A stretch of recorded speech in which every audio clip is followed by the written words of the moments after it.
My name's Chris. And how's about this? I'm Kristie. Oh, good, she's back. This is the Watching Up podcast. We are back. This is what we do best. This is Bake Off at its finest. And this is the Great Canadian Baking Show. It's the Great Canadian Bake Off. It is indeed. We don't really like calling it a Great Canadian Baking Show. So it's Great Canadian Bake Off. Now, there'll be a lot of people listening to this for the first time. You poor bastards. Let us induct you properly. Felching to you all. Yes, felching to you all. So, for those who haven't listened, you're in for a bit of a treat. For those who have listened, welcome back. So pleased to have you back with us. If you've been listening to some of our other stuff, yay. If you haven't been listening to any of the stuff we've done fairly recently, which was MasterChef Australia, lucky you. Yes. So we need to start. So... I'm just going to say some Eufy. Oh, you got some Newfie? Just to refresh. Okay. Of course, Kristie, by the way, is our queen of accents. So going for rotted. Rotted? Not tonight. I'm very overjoyed. I don't have the thing. Skeet. No, that's white trash. No. Stoggered. No, that means I'm full. Although I am stoggered full of ice cream. You're stoggered, yes. A time. We had a time tonight. Oh, we did have a time. Yeah. Indeed. We had a time. And speaking of having a time, we need to catch up our Canadian listeners because, you see, the last time we spoke to our Canadian listeners, there was the unpleasantness. It was an international incident. There might have been an international incident. Perhaps centred around the Regina Casino car park. And, for those who don't understand, if you go back and listen to our International Vergies, of course, our award show, we held it in the Regina Casino car park, and this was all paid for, of course, we believed, by the Saskatoon Berry Association of Australia. Which we can firmly confirm is a farce, just like the berries. It's a shell company. Doesn't really exist, and we found that out to our own financial detriment. Thankfully, Leo... And we sort of made mention of this once before. Leo managed to put all the chips in and win at roulette. Yep, I think he put them all on red. So he managed to get us out on bail. No debtor's prison for us. Well, they're supposed to be. We fled the country. Yeah. So we did have to catch a tugboat back. We did. And we had to go back, the long way around. But it was really good. We got to go to PEI. That was great. That was great. A little trip past. Got to say hello to Wendy, and then. We managed to sort of hitchhike. Icebergs.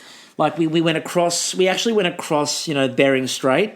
And we went down through Russia, down through Asia. Narwhal. Yeah, you did. That was not expected. No. Especially not by the narwhal. I was like a mermaid unicorn. Well, we'll come to a mermaid a bit later on, won't we? Yes. And eventually we managed to make it back here just in time. Yes. But I brushed up on my Russian accent, which is wonderful. Oh, so this is why she's... You'll all enjoy it because we have Ukrainian on TV. This is why she is the queen of accents. Yeah. So to give everyone a quick rundown of the general way this was going to work... It's not safe for work. Yes, it's not very safe for work. At all. It's possibly not safe for anyone, in all honesty. No, just find a nice, dark, quiet place, preferably out of range of any other person in civilization. If you've got a long drive, we seem to be popular with people that have long drives and therefore can't escape. I know for a fact, Megan, hello, how are we going? In the middle of nowhere.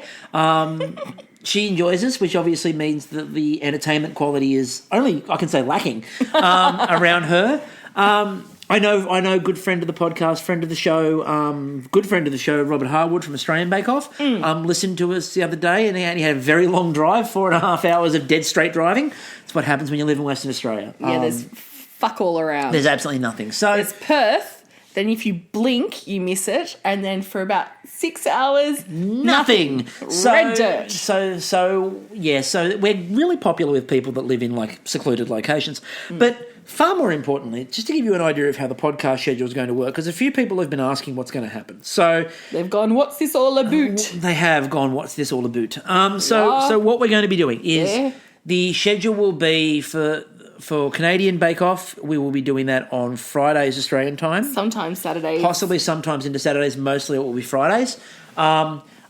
Australian Bake Off is finally back in a few weeks' time. Look, that will be Thursday nights after the show. It wasn't a fever dream, folks. It actually happened. It's real. It's real. It's happening. More it's real back. than Saskatoon berries. Far more real than that. There's also a potential, and I won't say too much about it, but there's also a potential coming up for something a bit extra, so keep listening out for that.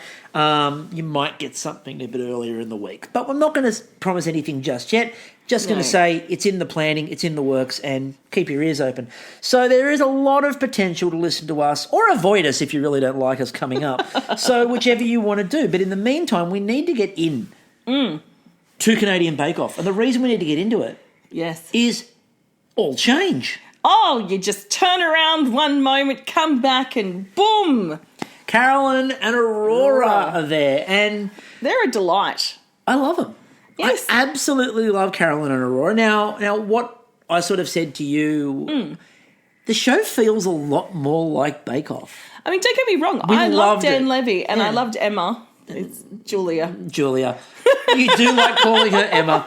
Kristie has a habit, for those who haven't listened, she's really good at renaming to be people. renamed. And Julia has always got renamed Emma, and that wasn't planned. That literally just happened again. But, you know, we get these two new lovely hosts, like absolutely lovely. They've got their own spin on the typical Bake Off hosts, don't they? It's Aurora, isn't it? That's got the Chelsea Peretti. Yes, very Chelsea Peretti. She's like Chelsea Peretti or an Al Mel Buttle had like one torrid night and out-bloomed this woman. And the thing is that they are, you know, a comedy team to start with, so they're good at bouncing, a bit like the Mel and Sue dynamic. They're really good at working off each other, and you can just see the interplay is absolutely perfect for it. Yeah. That introduction was funny and charming and just the right level of silly. Absolutely. So Carolyn's thing of, you know, like we were being watched. Yeah, you know, where she looks at her and looks at Aurora and goes, you know, that's what you're going to do. It's very hosty. That's what you're going to do when they're over there. Oh. So this is going live right now. Yes. And I love there are dreams and then there's reality. Of course, you know, like we know it's contrived. We know it's got that little bit of like, you know, but it needs to be. It's just perfect. I love it. There is a Bake Off style to the introductions. Yeah. And see, again, now look, we said we love Dan Levy and Emma/Julia, whatever you're going to call her. But it was a different thing because it was very much about Dan Levy. And that's not a bad thing. And again, congratulations to Dan Levy. He doesn't listen to this, but congratulations to Dan Levy on his big sort of deal in America. He's just literally today got himself a sort of, I think it's a 3-year deal, open-ended with a lot of money attached to it. So well done, Dan, for branching out. Post Schitt's Creek looks very bright for Dan Levy. But it was very much about Dan Levy. And not a bad thing, but this is a different feel to it, and I really liked it. The other thing I have to admit that I really like, I love Kyla. She's a delight. I love her. She works so well off what I'm going to refer to as the international statesman, Bruno. So good to have him back. Bruno's wonderful. He's I'm not so pleased. Stale. I'm so pleased to see Everyone Bruno else back. Is fresh and they're right. He's well seasoned. Oh, I've never been happier to see someone back on my screen. He's like is it Hamon? You know, the very expensive, Let's say yes. Fuck you, Buchanan. What? Leaving me hanging. That's what I do. We've been doing this for years. Ham, that's really expensive. And I just remembered, like, Anthony Bourdain chowing down on this very expensive ham and getting drunk. The more important part about this is, again, for people at home listening for the first time, I just let her hang out all the time. It's just I don't bail her out of these problems. I let her dig her own hole. Dig up, Stanford. Dig up. So, what I like in the promo bit was it looks like the most important skill that a host needs to have. It looks like they have. Eating. They've got the eating down to a fine art. Yeah, that's what really like brought me like into the pavilion. And into the pavilion. By the way, for those again, it's the pavilion. It's not the shed. Yeah, it's not the tent. Not the tent. Britain has the tent. Australia has the shed. Pavilion. Canada has the pavilion. It's been a very long week for me. It's been a very long week. Very long week. Should we get on to the bakers? Let's get into it. The bakers, we're going to get into it because they go straight into the idea of what the first challenge is. Your favourite number. So the first challenge is a cake in the shape of your lucky number. Oh, yes. Gee, there were lots of 7s. I know. So let's go through it. Now, before we even begin, we need to talk about the first thing that made an impression on everybody. Andrea's hair. So... Andrea is a mermaid. We have a theory about Andrea, yes, so Andrea please. is actually a mermaid, okay? She has 2 children. Now, apparently, her husband's in the armed forces, I'm presuming Navy. Yep. And it was on one very long assignment that she just flopped aboard, Yes. He's like, oh, no, man overboard, and then pulled up this mermaid, and there's Andrea just there with her beautiful rainbow hair. And again, she's very much, Presented some bakes. And where did they show her in her little bit to the camera?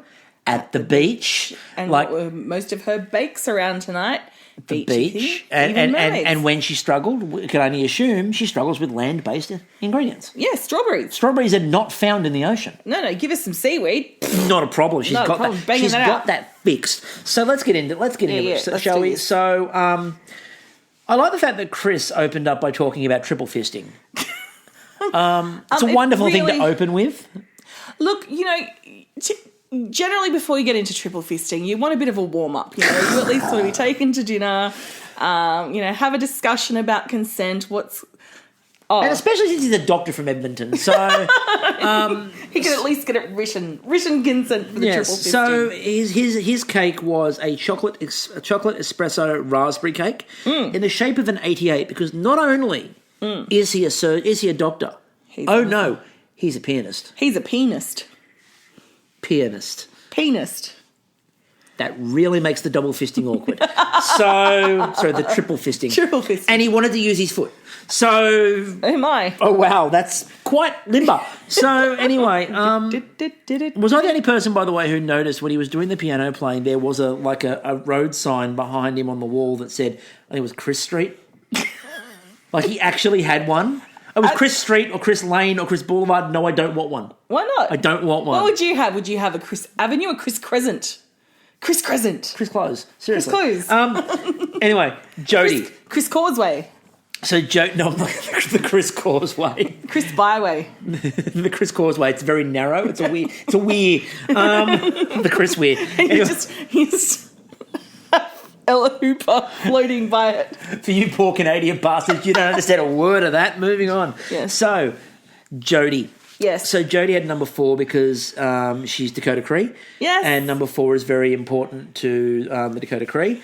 And I love the execution. Oh my God! Wait, you're just doing an outline first, aren't you? We're sort of going into that. We're going to talk about what she did in a minute, but because I fucking love you, Jodie. There you go. Okay, but we have endorsement. We have a few really important things. Jodie's going to be one of my favourite people to talk about. Yeah. So she has 2 girls. Yes. That's great. That's wonderful. A husband. Yes. Who is a wrestler. I know. That was fucking awesome. And far more importantly, and we're going to come back to the husband who's a wrestler in a minute, but Jodie. Yeah. Hails from Regina.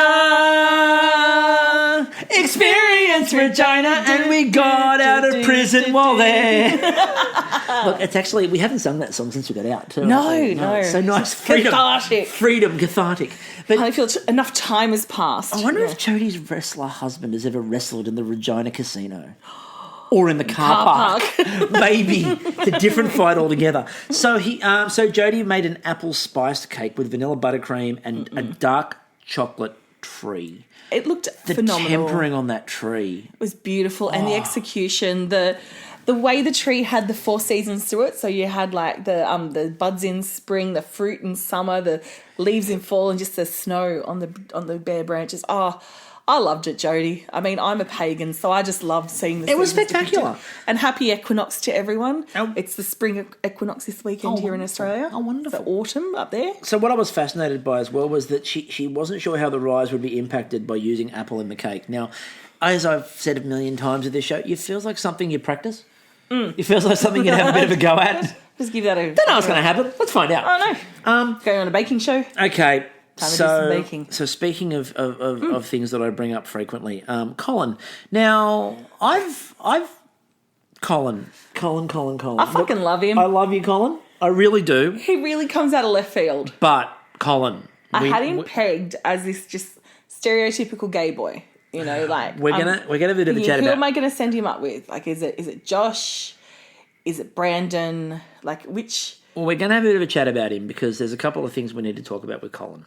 And the first thing I need to talk about is it's unsavoury.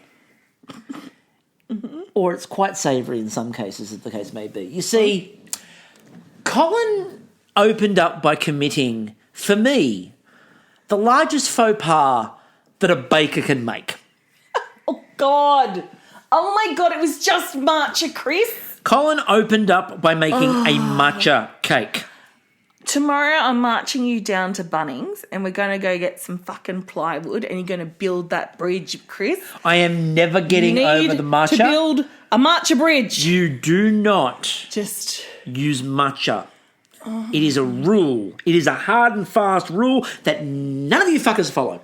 So I will be able to tell when you've turned fascist because it'll be an anti-matcha state. Now, Colin is from Toronto, and what I really liked as well was he used the number 3. Now, this was to represent his boy band, who I've decided to call Polite Disagreement, in true Canadian fashion. Yes, polite disagreement. It matches the idea of, my favourite part of How I Met Your Mother with Robin Daggers, where she's like challenging us, says, please consider challenging authority. And when she storms out of the interview, when she pulls the microphone off and hands it back and goes, sorry, I'm so sorry, please excuse me. When she's storming out of the interview. So I'd like to hear more from Colin's band, Polite Disagreement. More boom, boom, boom, boom, boom, boom, boom, boom. Well, I did like the way that he got a beat. Yeah, and then they just when he asked Aurora just like jammed he asked Aurora for a beat. And she gave him a bench. beat, and I like the fact she gave him a beat too. That's a very good. I like the idea. By the end of this, we could end up with like a full recording inside the pavilion. This could be good. Yeah. Betty.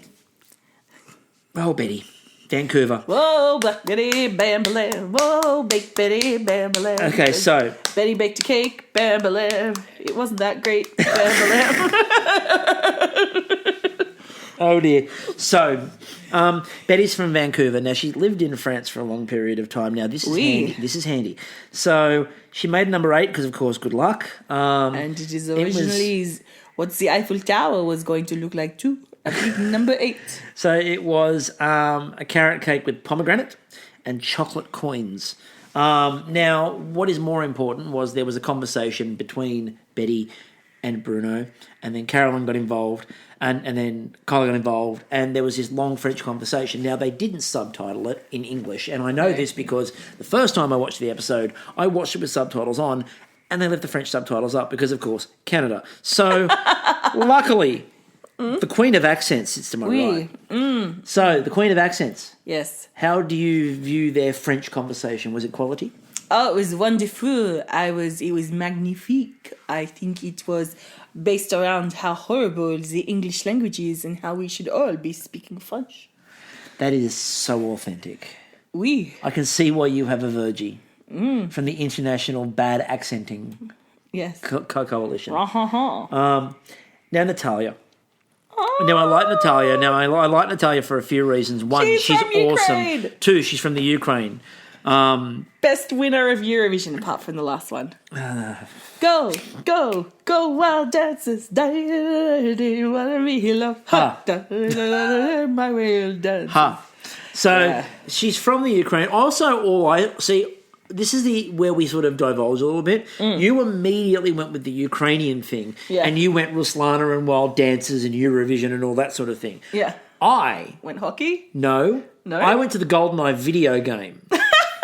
Okay. Because, of course, Natalia is the heroine in the James Bond film GoldenEye. Now, I don't really care about the film, but in the video game, one of the most important missions you have to accomplish is rescuing Natalia from the train before you then use the laser watch to open the bottom of the train and get out before the train explodes. And quite frequently, Natalia gets shot in the head. Oh, my. Or you rescue Natalia, and then your laser watch can't open up the metal grate properly, and you blow up on the train. So all I could see was that level of GoldenEye. Poor Natalia. And I was redoing that level of GoldenEye. That was what I was doing with it. So, but March 8th in the Ukraine is Women's Day. Yep. Women's Day in the Ukraine is where, as she said, the men, cook. They prepare cakes, they cook, they do all those sorts of things. she made a Ukrainian honey cake. Ukrainian Women's Day in our house all the time, though. It is.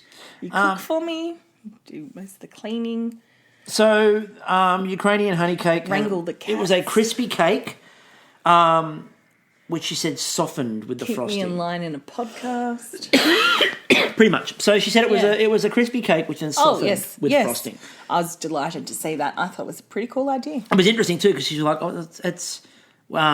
they were trying to work out. Kyla Canella was trying to work out how that actually worked. She's like, it looks more like she goes, it's a different way of doing a cake, really, isn't it? And later on, when she was judging it, she's like, it's kind of more like a biscuit, really, isn't it? She's like, it is a cake. Liam, Liam. So, because we talked about Andrea before, Andrea made a number 2 cake, which was a lemon cake with mermaid. It was mermaid frolicking cake, is what she called it. It wasn't made out of number 2s. It was an Earl Grey buttercream. Shaped like a number 2. And Earl Grey buttercream. We're not using like the euphemism for poo. No, we're not. Earl Grey buttercream and white chocolate mermaid. She said she was from British Columbia. That's a nice cover story. We know where you're from. Liam. Atlantis. So Liam made a number 7 cake. Now, Liam seems to like a lot of outdoors. He does. He's this beautiful, pure spirit. I'm sure he's part fawn. We have a mermaid and like a little wood nymph in Liam. He's from, as they said, a small town called Revelstoke. So I looked it up. In 2016, they had 6,700 people. Whoa, boom. But apparently there's been a boom, estimated now at over 14,000. Whoa, what happened there? Oh, lots of outdoors baking, apparently. Just Liam, one man. Rustic. Just as people pass through the town, he bakes for them, and it's so good they don't want to leave. He's just set up a commune based around his baking. And Liam was genuinely lovely. And I've never met a man who seemed to be more surprised when things went well. And was just genuinely thrilled. Yeah.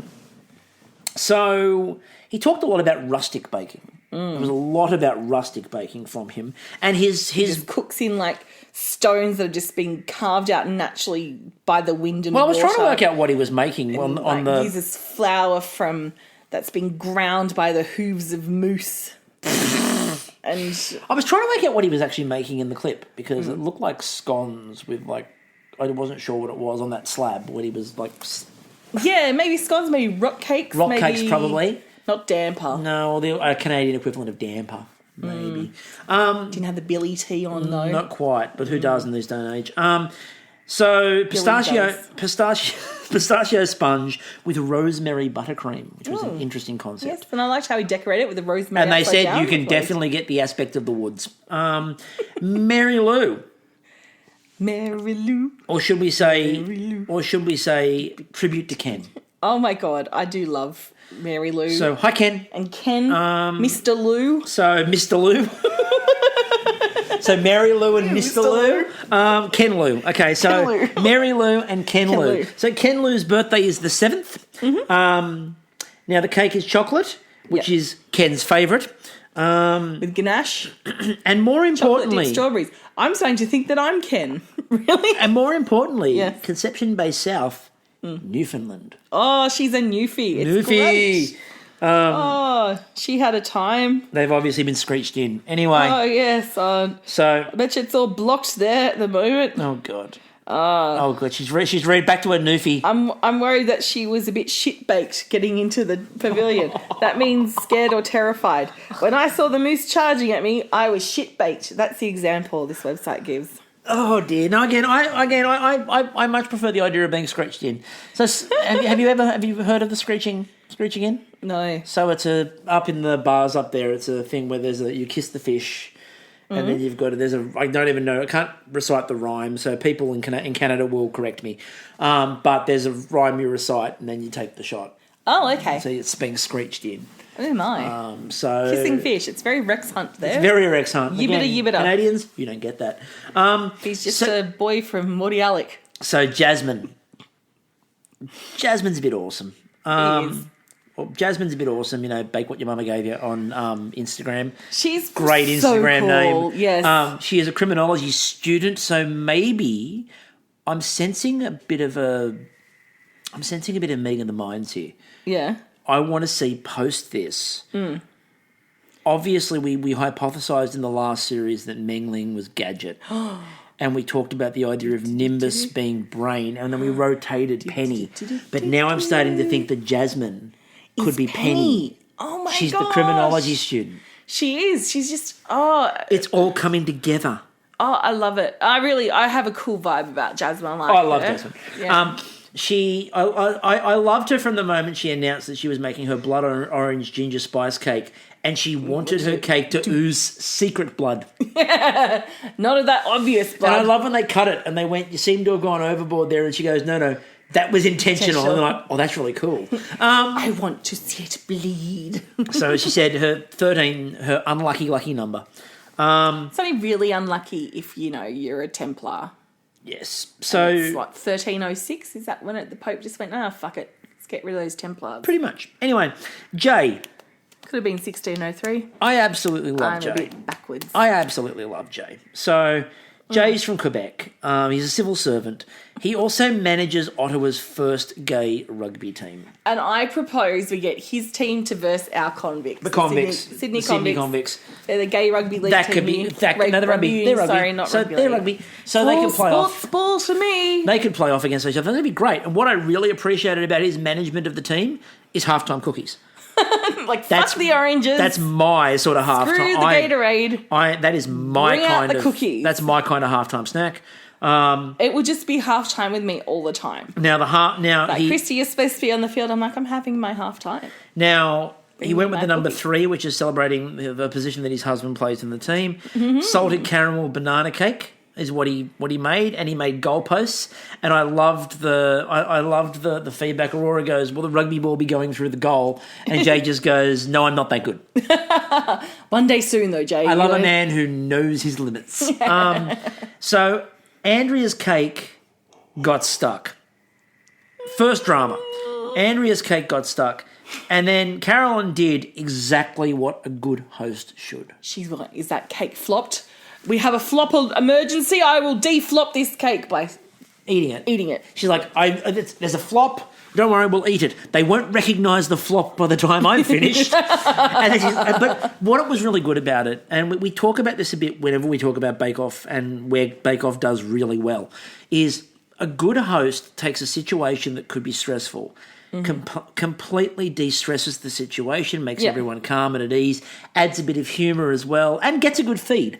And gets she managed but still makes it about the baker and about that supportiveness of the baker. Yeah, and what was really good was when Carolyn did that, she's like eating it and was also encouraging at the same time as distracting. So she distracted her by going, I'll just eat the flop, blah, blah, blah, blah, blah. And then she's like, oh, that's really good. Ooh, yeah, the flavour of that. That was that level of encouragement. And then there was the follow-up to that, which was where Chris turned around and went, I'm running on taste right now. And at that point, Aurora's idiot go, you run on taste. Again, we also got the Ice Ice Betty chant. Ice Betty. Ding, ding, ding, ding. You know what? She's leaving to become the first Vanilla Ice cover band in Vancouver. That'll be great. I'm pretty sure she's from Vancouver. Take heed because she's a lyrical poet. Now, unfortunately for Betty, the Ice Ice Betty chant didn't help keep the cake together because as Liam and her were trying to lift it at the end, unfortunately the 8 broke in half. So if she did 00 maybe. I know, it could have been ooh. Or an infinity. It could have been infinity. Yeah, it could have been a percentage. And I love Liam moving and is like, I'm so sorry. She's like, no, Liam, it's okay. You helped me. That was wonderful. So let's get to the judging. So Andrea, they said there was really good colour on the cake. It needed more lemon, but the Earl Grey flavour was wonderful. Yeah. The feedback on Liam's was simply a bit dry. Jasmine, they said, was a little undercooked, but that curd was awesome, and especially the way it flowed out of the cake when you cut it, like a victim. Mary Lou, they said, had good texture, but the ganache was delicious. Yeah, worthy tribute to Mr. Lou. It was indeed. Mr. Lou had a Ken Lou, lovely tribute. Betty. Ken Lou, if ganache is without you. What a concept. So you can buy that on CD. Actually, not CD, 8-track only. Kristie's album, Kristie Sings the Bakes, only available on 8-track. We'll get there eventually, and 78s. Yeah. So nothing modern. Whose number's next? So next up, we talked about Betty. Now, Betty, interestingly enough, was a bit dry. And the flavours were too subtle. That's not good. No. Jay, now, as I said, my feedback on Jay's was, it's more icing than cake, really. His ratio of icing to cake, I'm sorry, it was an icing based bake, really, with just a smattering of cake in the middle. There was more cake filling in that icing. There was more cake because I feel it was like a requirement, more so that he would have been quite happy with the icing. But they did say the flavour was wonderful. He's there just whipping up the icing and like Aurora's popped up. She goes, "You know, it's cake week." He's like, I thought it was icing week. That was just icing week. Okay, I'll just throw some cake in this. It's fine. Now, Colin. They said it looks elegant. They said it had a great texture and it had good bounce. Now, this brought up a great bit of feedback, a great bit of banter between them when Bruno went, "That's what I want in a cake." And Aurora's response was, "Well, that's what I want in a mattress." Well, I've discovered no. Too much bounce in a mattress is not good. I've now got like a tempura mattress. Tempura. I know, not tempura. That's tempura mattresses, completely different. Just oil stains for days, just trying to go to bed. Or was it cold pressed? Come to that in a minute. Okay. Natalia. Now, Bruno said it looked so good he didn't really want to destroy it. And I agree, it was stunning. Now, they were amazed that it softened as much as it did. They said there was too much icing and not enough cake, but it was delicious. And it looked spectacular. It looked amazing. Poor Chris, he had like visions of pianos. It looked to me more like, when you see like in like a back alley somewhere, you see like where they've done a burnout. It looked like the tyre tread from a burnout was left. And it was spotty in bits. And as they said, it tasted delicious, but the presentation sucked. Yeah, it's like the picture they drew of it beforehand was kind of like Homer Simpson's barbecue kit. That looks amazing. Why doesn't mine look like that? And they said that Jody, the chocolate tree was amazingly tempered. Yeah. They thought the texture was great and that it was very well balanced. Yes. But it wasn't, was it just a little underbaked? Oh, no, it's the next one. No, that's later on. So we'll get to the technical. Now, the strawberry roulade was the technical. And we've seen roulade done a lot in Bake Off, and it's always tricky. Now, what I really like with Canadian as compared to a lot of the other ones is Canadian really goes out of their way to make sure that they make the technical fucked up. And they do this by removing, and I'll go through as we go through. We are the nicest people on all of the world. Give you a technical. Yeah. Then we hate you. So there were things missing, and as we go through this, we'll let you know what they were. Jodie hadn't made one, and then Andrea was like, "I love them. I make them all the time." Andrea? Did Andrea say that? Yes. Apparently they like roulades in Atlantis. Well, you see, if you look at the roulade, it looks a little bit like a flotation device. So now when we want to catch them... It's a sponge. Under the sea. It's perfect. So if you want to catch a mermaid... Roulade in a lobster trap. Perfect. Although, as we found out, strawberry's not common in a roulade for Andrea. No, pop seaweed in it. Seaweed instead works beautifully. Some sea urchins. Yeah, definitely a bit of crab. Bit of crab, sea cucumber. Oh, they love the sea cucumber in the roulades. Anyway. A bit of hagfish slime. Anyway, so... Delicious. Bruno was the one who set this technical. And when he was talking about the technical, he said, the reason I picked this is because there are two really technical elements that they have to be able to do. So the first one, obviously, is the sponge. Cut strawberries. No. Okay. The first one is the sponge. And they said you needed to be good to make the sponge and get the sponge right. The hard part about the sponge with the roulade, of course, is you've got to roll the damn thing up. And so it has to be rolled properly. It has to be baked properly, because if it's not baked properly, it falls apart. You don't roll. And if you've got no roll, then you got no roulade. No roll, no roulade. It's not a roulade anymore. It's a flat or broken ard. Or spam, if you're Colin. Or spam if you're Colin, we'll come to that. And buttercream. He said the buttercream technique is really vital as well, because, again, they did the sugar, and they did the sugar at a temperature and then put it all in and got the buttercream. So, again, there are two really tricky techniques that you need to be able to work with. So they started the challenge, and Chris instantly had to restart it. Too much flour. Too much flour. I've got to do that one again. And I love where Aurora was talking to Betty, and Aurora's like, I haven't made one before. And Betty just looks at her and goes, welcome to the club. So the first thing they left out was they didn't tell them the measurement on colour. No. You had to guess. So I was really worried because I looked at Andrea's hair and I'm like, look, in Mermaidville, I presume that everything's like super bright. And I was worried that she was basically going to resurrect James Mansfield with the amount of cochineal that she popped in. Just like this big busted blonde-headed woman just popped up on the bench. Oh, it's my cake. I don't know how she's supposed to presume it's, I haven't seen pictures of her. You're an accent person. We know this. I'm Jane Mansfield, sweetie darling. Why does she Apparently I sound like a Dina Monsoon. Why is she a Dina? I've got boobs, sweetie. Boobs, sweetie darling. Boobs for days, sweetie darling. The other thing they didn't give them here was no time on how long to bake the cake. No. Which was tricky. And in this time, Liam's buttercream, poor Liam, his buttercream cream didn't so much separate as like run away from itself. It was in... What it actually resembled to me was continental drift. So it looked like you had large chunks that were drifting away like the breakup of Pangea. I'm a single polar bear. Yeah, basically. One polar bear. Some lemurs from Madagascar. Just cast adrift. People getting stuck as the Bering Land Bridge disappeared. Anyway, Andrea, again, had a sponge stick. That's twice. Obviously, again... It's a special mermaid thing. Obviously, under the water... Yeah. You don't have to worry about the sponges sticking to metal. No, because you're baking, I presume, on a volcanic vent. Let's go with that. It's got to be the reason. Water. Now, these two errors are minor in comparison to Natalia, who might have forgotten the sugar. Look, we've seen people forget ingredients before in the past. What I found amazing, by the way, was she came third.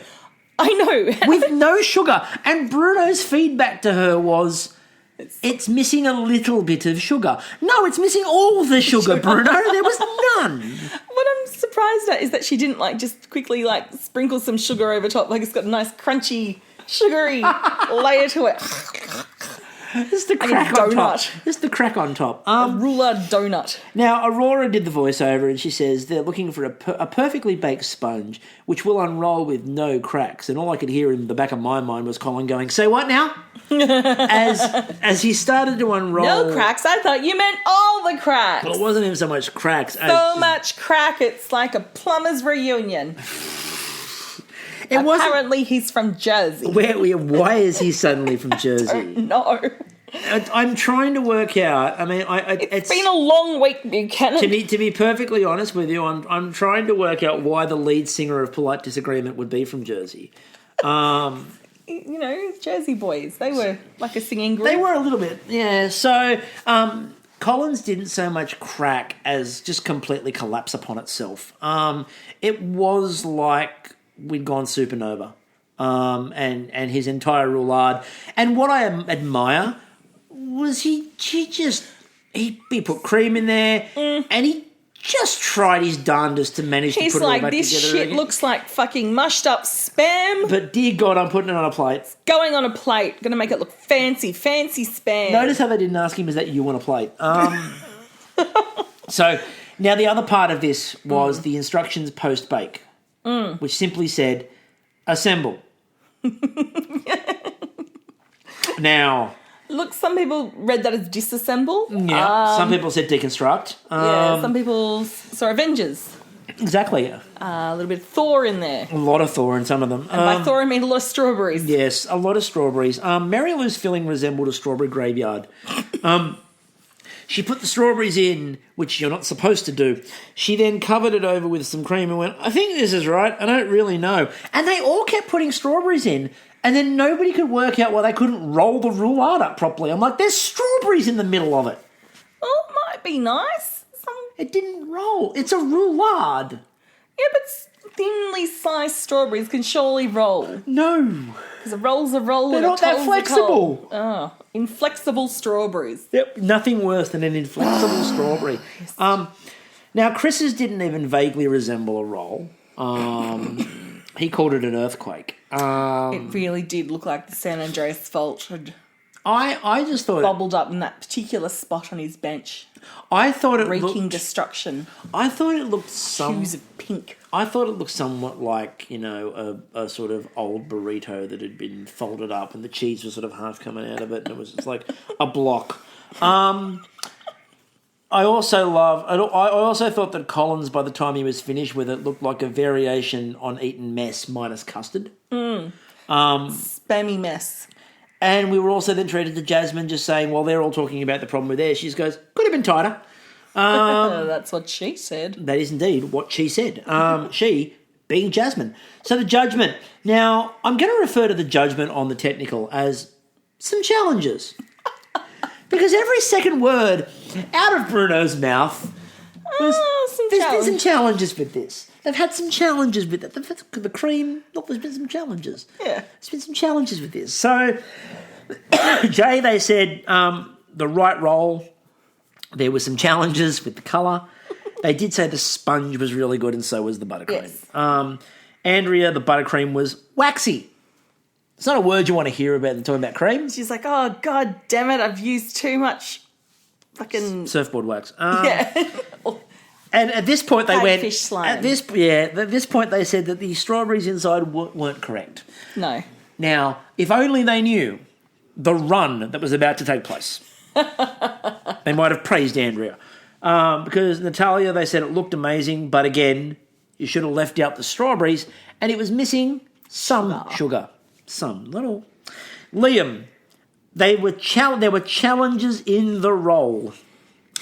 The strawberries inside made it difficult, and they said that the buttercream tasted more like whipped cream. But beyond that, it was great. They said the Jasmine's had a really nice sponge, but there was too much cream inside there. Mary Lou, they said there was too much sponge, and once again, strawberries.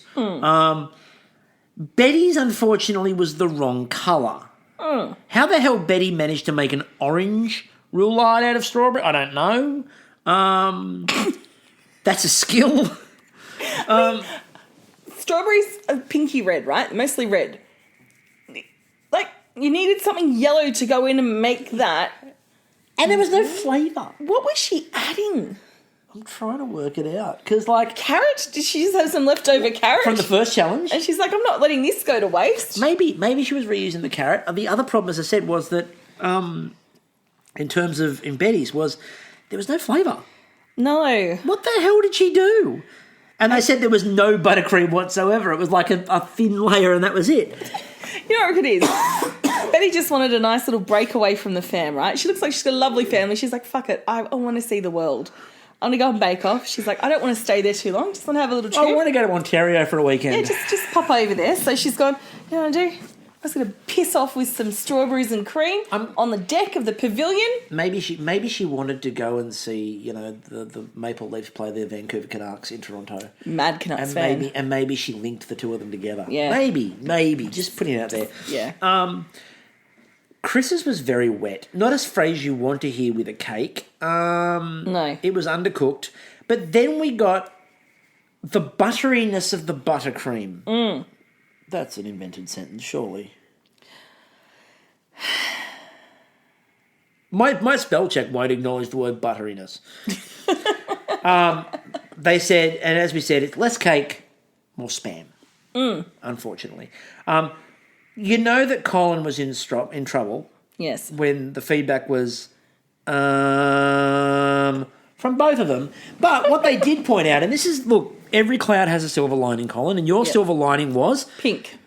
It was nice to see there were no strawberries inside. Actual comment from the judges. Look. That was so nice to not have strawberries inside this. It's damning with faint praise. Look, quite frankly, if he had put strawberries inside, they would have been on the outside by now anyway. Yeah, to be fair as well, if he put strawberries on the inside, they might have become structurally integral to the whole thing. So, bonded. And they said that Jodie had good shape in hers with good colour and good texture, but the buttercream was a bit grainy. So to quickly run through the challenge, Betty was 10th. Colin was 9th. We go through. We get up to the top three. We just won't go through all of them. We'll go through the top three. So Natalia was 3rd. We have Jasmine at 2nd. Yep. And Jay 1st. Yes. And even though it was pink. nobody looked more shocked with this than Jay. Jay. Who Jay's just like, was staggered. Just went, I didn't even put the right colour in. So the showstopper. So the showstopper, you had to make something resembling the provincial flag or inspired by the provincial flags. Which I was quite happy to see, because in Australia we're also stuck with the fucking, Union Jack as On well most and everything. things, Oh, it's like, what are we going to put on this flag? I don't know. Union Jack. Oh, it sounds good. Let's do it. I mean, realistically, you've got the Northern Territory of the ACT here if you want to use something dramatic. The rest of them are all pretty much same. And Western Australia's got a swan on it. Yeah, we have a Waratah in New South Wales. Yeah, it's a bit miscellaneous state. Miscellaneous city. What does Victoria have? A crown? Yeah. Or is that Queensland? Queensland's got the crown. Victoria's, I can't remember anymore. Ned Kelly's helmet. I know. It's got Penguins from Phillip Island. Anyway. Gough Whitlam out at sea. It's Harold Holt out Harold at sea. Holt. One of the two. Gough Whitlam didn't drown. Okay, it was Harold Holt. My brain it's been a really long week, people. Anyway, so I like that we got Kyla saying that for her flavour was the most important thing. It's good. It's actually handy to get that bit of information because quite often that's not the case. So it's really nice to see that.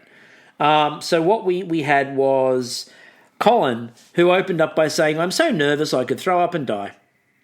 That's what you want. Oh, it just seems delightful. It seems wonderful.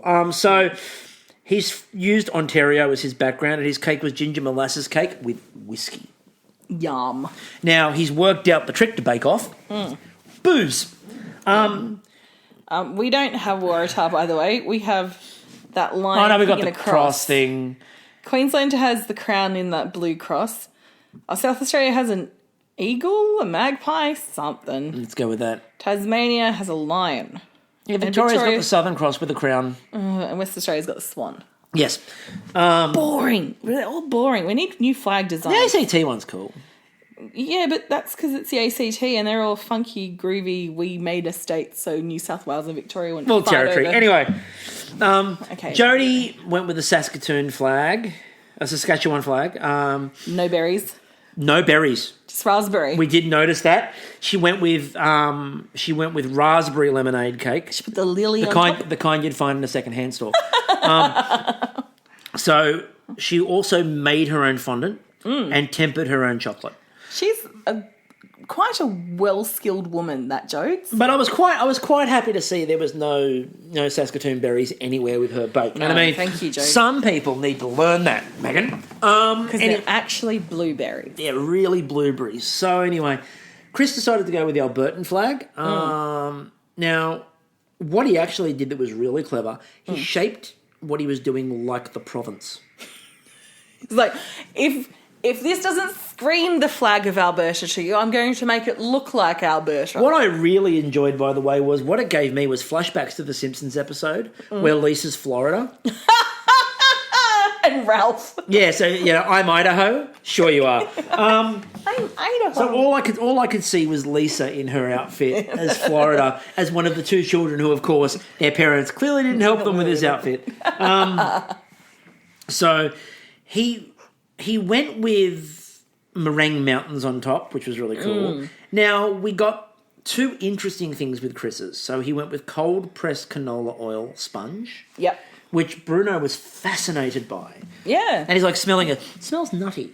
Yeah. So, and what was more interesting to me was the wheatgrass buttercream. Now, the reason why the wheatgrass buttercream is so interesting to me was I've always had, in the back of my mind, a bit of a dream.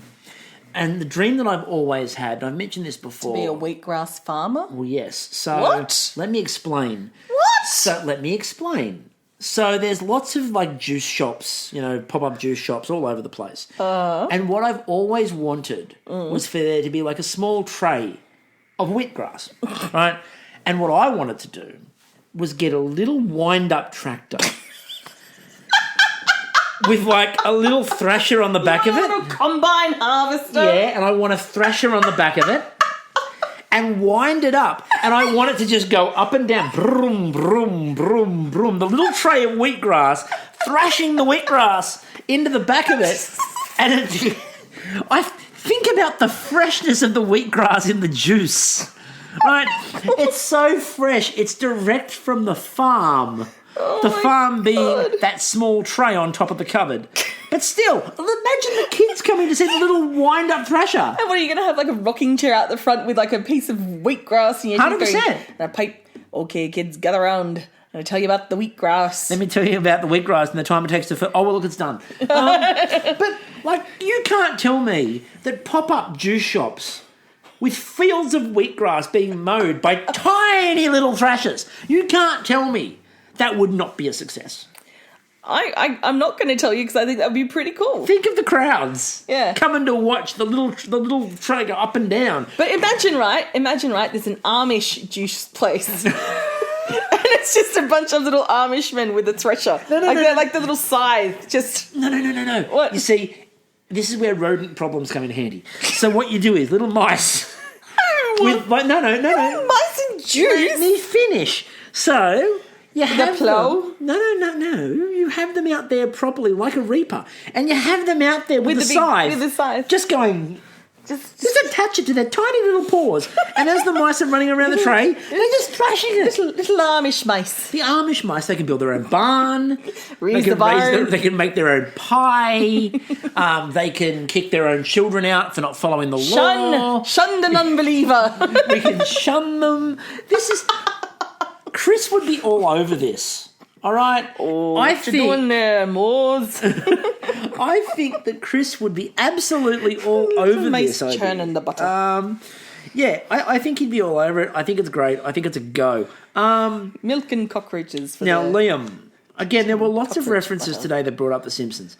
So, Liam, that's a coconut cake. You can't have that one. That's a coconut cake. So he was representing British Columbia, as a few people were representing British Columbia. I mean, some more obviously than others. We'll talk about Andrea just putting the flag on top of it in a minute. Well, she couldn't do the Atlantis flag, could she? I wonder what she... No, she could have done the international maritime flags. Canadian Navy. The signal flags. Semaphore. Semaphore flag. Pirate flag. Yarr. No. Better than that. She's got an Aldous lamp. The thing they used to... to do the cake code. The cake is just flashing like an Aldous lamp. It's all she understands. She made it like a brass monkey. It's all she understands. It gets so cold the balls fall off. It's absolutely all that she understood. So a sextant cake. So we had, at this point, we had Jay as well, who made his sugar shack cake with blueberry filling. He's from Quebec. So obviously he had to go with the blue of Quebec. And he went a lot of fleur-de-lis, the symbol on the side of the cake. He did a fairly good job of those as well. Now, his cake was leaning. I can only assume it was trying to break away from the rest of the pavilion, as is the Quebec tradition, where you try to break away from the rest of Canada. The Quebec cake was trying to break away from the pavilion. It was on a lean. There was a definite lean to it. We had physical representation. Yeah, we had a physical representation of the political turmoil and strife that takes place within Canada. So, Natalia... Now, she went for the very Ukrainian, Alberta, but she did it with a representation with a Ukrainian poppy seed sponge with sour cherry jelly. And Ruslana. And Vetka Savichka, or whatever is that? What I love, by the way, was her representation of Alberta was a wheat field. Is Alberta just a wheat field? Better than the wheatgrass fields, really. Not according to you. Your wheatgrass fields are going to be spectacular. Well, they are going to be spectacular. This is where I know for a fact that we're dealing with a pavilion full of people that are not remotely hockey fans.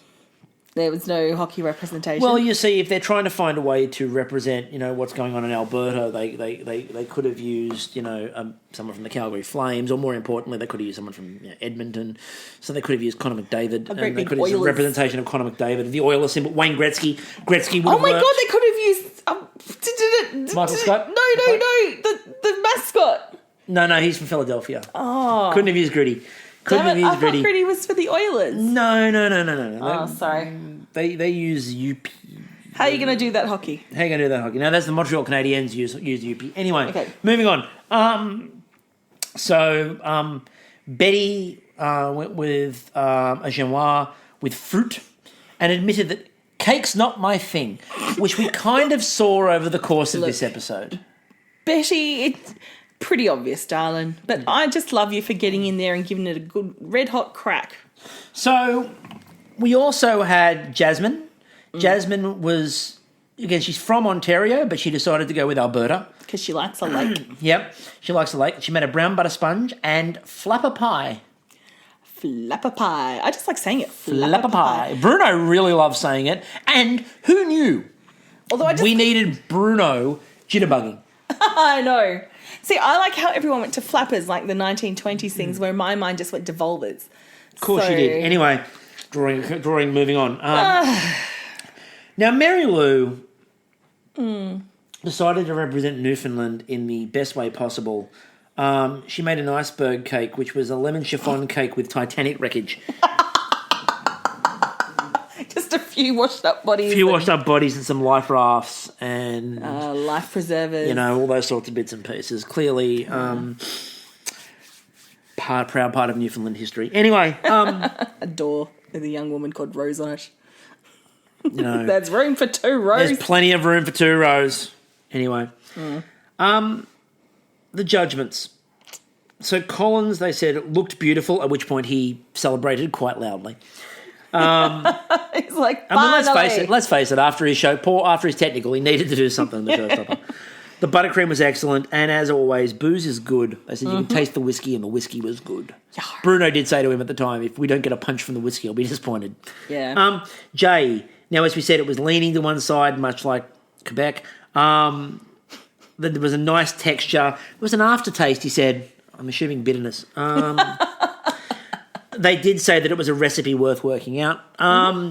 Chris, they said... Oh, no, it was a salty aftertaste. Yeah, it was salty aftertaste, which you would have thought would be an Andrea's, in all honesty. They said that Chris's, the concept was good and the flavour of the oil was good, but the wheatgrass was overpowering. As a future wheatgrass mogul, I say bullshit. You can never have too much wheatgrass. I will see fields of wheatgrass and you will enjoy them. You remember me at the Boost Juice store upon the fields of wheatgrass. No. They said that Natalia's was a total showstopper. It did. It looked amazing. They said the flavours were really good. Yeah. They said that Betty's clearly looked like BC, but it was also a bit dense. I don't think that was a comment about the good people of British Columbia. No. I don't think those two were connected. Jodie's, they said the piping was simple but good. They said the cake was also good, but it was a little bit underbaked. Yeah. Bugger. Jasmine, Bruno just loved the flavours of Jasmine's cake. Jasmine's really good. Yeah, I'm watching her and Jodie. I reckon they got lots to give, far to go. They said Andrea used the flag really well, and again, I'm assuming that she just took that off a boat that was going past, and the cake was moist. And again, if you grow up in the water, no to doubt, her, that's dry. it's dry for her. Yeah, She's like, oh, I've got to learn what these land lovers like. You know, these land walkers. it's a shame that her buttercream wasn't These like. no-finned folk. If her buttercream was grainy, you could just blame sand. Liam, they said there were a lot of elements and he needed one focal point. They said the cake was really good, but again, it was under. Mary Lou, they called, so basically it was unique, but they said the balance of the lemon and the blueberries was excellent.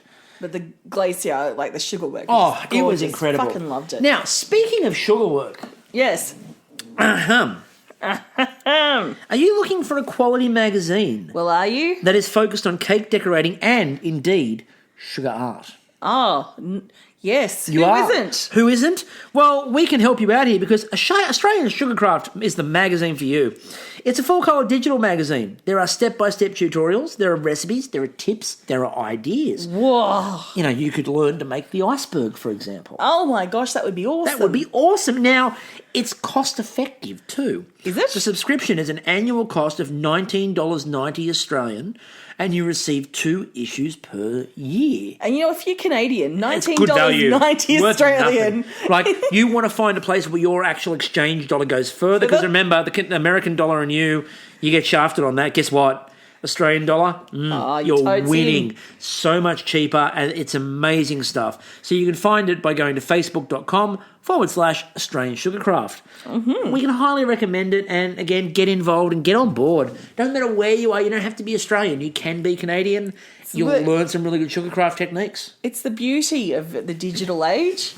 You know, TV shows like sugarcraft magazines, no borders. That's exactly what they thought Bakers without borders. when they were talking about... It's like Medicine Sans Frontières, except more delicious. It is. And when they were talking about the idea of globalisation, baking magazines is what they meant. Yeah, you know, Primarily. like the EU was formed based around the ability to ship cake. It was.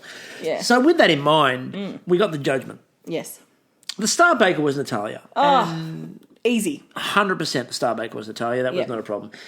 Also, unfortunately, easy. Betty was going home. Oh, Betty, I just don't think we've got enough time with her. In a few years' time, I'd like to see Betty and Pierre. Oh, poor Pierre. Like, just these people that we didn't get to spend time with. Well, we keep suggesting the idea of an extra baker, and as we've heard, and we're not doing it until it comes out in Australia, but we've heard the latest series of British, they went with a baker's dozen. Really? They went with 13. I can only assume the first person out, production assistant. Yes. This has been our long-held belief that you need a production assistant to get rid of first. Yeah. So that was a really good first episode. It was. I was delighted. Like, just so happy. And it was good to have it back for a start. Oh, it just that first, you know, as Liam said, you know, the glint of the tent, the glint of sunlight on the tent, and I'm like, it's a pavilion, love. But yes, I get what you mean. We get exactly what you mean. So overall, I think the show's improved, and we already loved it and already thought it was really good. I frequently say all the time, we've said it on the podcast, I think it's the second best version of Bake Off. I think Australian is the best version of Bake Off, and I know there's British people out there going, how dare you? And to them I say, watch the other two versions. It's like choosing between my children. I love them all equally because I have no children. I, however, will freely admit I love Australian a little bit more. But still, be that as it may, that's your lot for this week. That was a really good way to start the series. That was a really good way to get back into our Bake Off run. We're really looking forward to getting back into engaging with everyone. Again, we're not going to be live tweeting Canadian, obviously. We will be live tweeting Australian when it's out. So when that all starts back up again, we will be live tweeting along with you on that show. So keep your ears out for that. We're also going to have little bits and pieces set all the way through this series. You are, by the time, a lot of people have been going, when are you coming back? We miss you. By the time we finish, you're going to be wanting us to go away. You're like, oh, God, Kristie, so damn sick of us. Enough with the felching already. Enough with the... None for these anecdotes. Enough with the Newfoundland slang. Yes. So until next episode, I'm still Chris. And I'm still Kristie. We'll catch you all later. Who about that moose?